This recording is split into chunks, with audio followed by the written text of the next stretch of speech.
Hello student, chapter gravitation for class 11th के लिए है ये।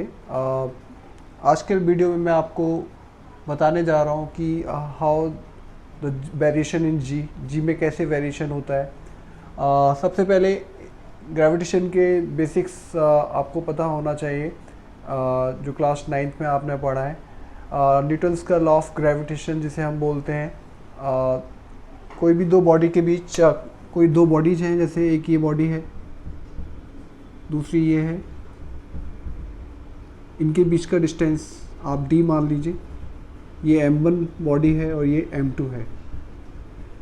जब भी कभी दो बॉडी यूनिवर्स के अंदर क्या होती हैं, एक r डिस्टेंस पे सेपरेट होती हैं, तो उनके बीच एक फोर्स ऑफ अट्रैक्शन होता है। वो force of attraction directly proportional होता है किसके? मासेस के प्रोडक्ट के। ये आप पढ़ चुके हैं क्लास 9th में। F इन्वर्सली प्रोपोर्शनल होता है square of the distance between the two bodies. जब इन दोनों को हम कंबाइन करते हैं तो वी विल गेट m1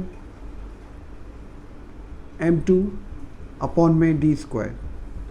जब यहाँ से प्रोपोर्शनल साइन हटाते हैं तो F equals to capital G आता है, जिसको हम ग्रेविटेशनल कांस्टेंट बोलते हैं और यूनिवर्सल कांस्टेंट बोलते हैं m1 d स्क्वायर। इस कैपिटल G की एक वैल्यू होती है, आप लोग याद कर लीजिए, 6.67 इंटू 10 की पावर -11। तो यूनिवर्स में कोई भी दो बॉडीज क्या होती है, उनके बीच में एक फोर्स ऑफ अट्रैक्शन होता है।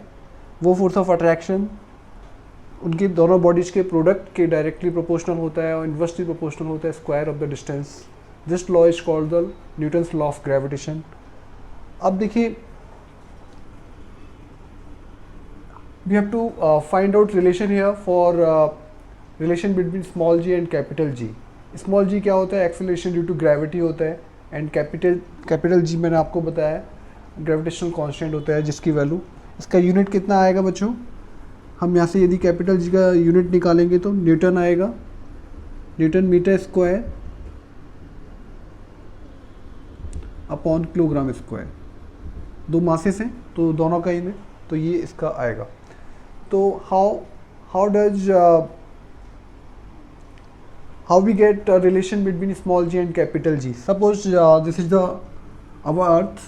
वैसे तो हमारी अर्थ क्या है, इलिप्टिकल होती है इन शेप में। हम क्या लेते हैं, as per the for the easiness in the calculation we take earth as complete whole, पूरा स्फीयर मानते हैं। और ये इसका मान लीजिए सेंटर है और इसके ऊपर आपने एक छोटी सी बॉडी को रख दिया है, ठीक है, और ये इसकी रेडियस है। तो इसका वेट कहाँ लगेगा बॉडी का? नीचे की तरफ लगेगा। तो weight will act on the body, नीचे की तरफ वेट लगेगा। और एक फोर्स कौन सा लगेगा? यही वाला फोर्स क्या करेगा, ये इस पे ग्रेविटेशनल फोर्स लगेगा m, और कैपिटल M मान लीजिए mass of the earth and small m मान लीजिए r रेडियस मान लीजिए इसका। तो यहाँ से G M m upon r square आएगा। जब हम 1 और 2 को इक्वेट करेंगे ऑन इक्वेटिंग 1 and 2, तो m g equals to G M m upon में r स्क्वायर। m से m कट जाएगा तो यहाँ से g आ जाएगा, capital G capital M upon में r square. By placing values, यदि हम यहाँ पे वैल्यूज डाल दें, कैपिटल G आपको बताया 6.67 इंटू 10 की power -11। Capital M is how much? Earth का मास हम कितना लेते हैं, 6 इंटू 10 की पावर 24 अपॉन रेडियस 6.4 इंटू 10 की, मीटर में कन्वर्ट कर रहा हूँ। तो जब इसको हम सॉल्व करेंगे तो हमें हमारे पास एक रिजल्ट आएगा 9.81 मीटर पर second square. This is the value of small g। और ये रिलेशन है स्मॉल g और कैपिटल G। ये स्मॉल g है, ये कैपिटल G। अब देखिए, वेरी करता है।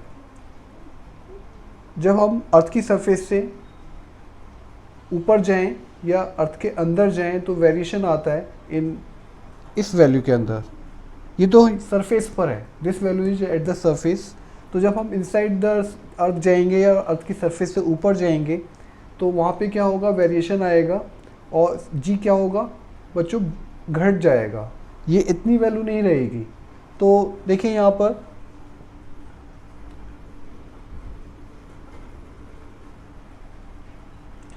मान लीजिए यहाँ पर अर्थ, ये अर्थ है और यहाँ पे आप चेक करना चाह रहे हैं किसी, और ये इसकी रेडियस है, इसकी रेडियस मान लीजिए, और ये यहाँ पे मान लीजिए आप h हाइट पे देख रहे हैं इसको कि इस पॉइंट पे p पे value of acceleration due to gravity क्या है, हमें यहाँ पे सपोज इस पॉइंट पे निकालना है। जब इस पॉइंट पे हमें निकालना है तो अभी हमने सरफेस पे कितना निकाला बच्चों, g, स्मॉल g कितना निकाला, small g equals to G M upon R square, क्योंकि ये बॉडी यदि यहीं होगी तो ये वाला रिजल्ट आ जाएगा, इसे आप 1 बोल दीजिए। जब आप इसकी सरफेस से ऊपर जाएंगे, h हाइट पे जाएंगे, तो कुछ डिफरेंट वैल्यू होगी, वो क्या होगी, जी रहेगा, मास अर्थ का सेम रहेगा, लेकिन डिस्टेंस कितना हो जाएगा, मान लीजिए h height from the earth की सरफेस से आप ऊपर जा रहे हैं, तो यहाँ पे आपको r क्या लेना पड़ेगा, r प्लस h हो जाएगा, ये 1 है और ये 2 है। यदि हम 2 को 1 से डिवाइड करें ऑन डिवाइडिंग 2 बाई 1, तो यहाँ से जी डैश अपॉन जी आएगा, जी एम से जी एम कट जाएगा और ये आ जाएगा R upon R plus H का होल स्क्वायर, ऐसे करके। अब आप देख रहे हैं यदि मैं क्रॉस मल्टीप्लाई करूं तो जी डैश इक्वल्स टू जी आ जाएगा, और ऊपर से आर स्क्वायर ही लिखा है, नीचे से मैं आर स्क्वायर कॉमन ले रहा हूं, तो यहाँ पर आपको क्या करना पड़ेगा, 1 प्लस एच अपॉन आर लिखना पड़ेगा बच्चों, ये इससे कट जाएगा। तो यहाँ से जी डैश इक्वल्स टू जी, ये पावर ऊपर जा सकती है, जब पावर ऊपर जाएगी तो ये h अपॉन आर की पावर -2 लिख सकते हैं। जब इस टर्म को हम बाइनोमियली एक्सपेंड करेंगे तो on expanding this term with the help of binomial theorem, तो कुछ टर्म्स आएंगे, तो ये h अपॉन आर पावर 1 2 ऐसे करके आएंगी, तो लेकिन h अपॉन आर का रेशियो क्या होगा, काफ़ी छोटा होगा, तो हम हायर पावर्स को क्या कर देंगे, नेग्लेक्ट कर देंगे। तो we will get final result is here G dash equals to G 1 minus 2h upon R. तो this is the desired result. जब हम अर्थ की सरफेस से h हाइट पे जाते हैं तो एक्सेलरेशन ड्यू टू ग्रेविटी ये होता है।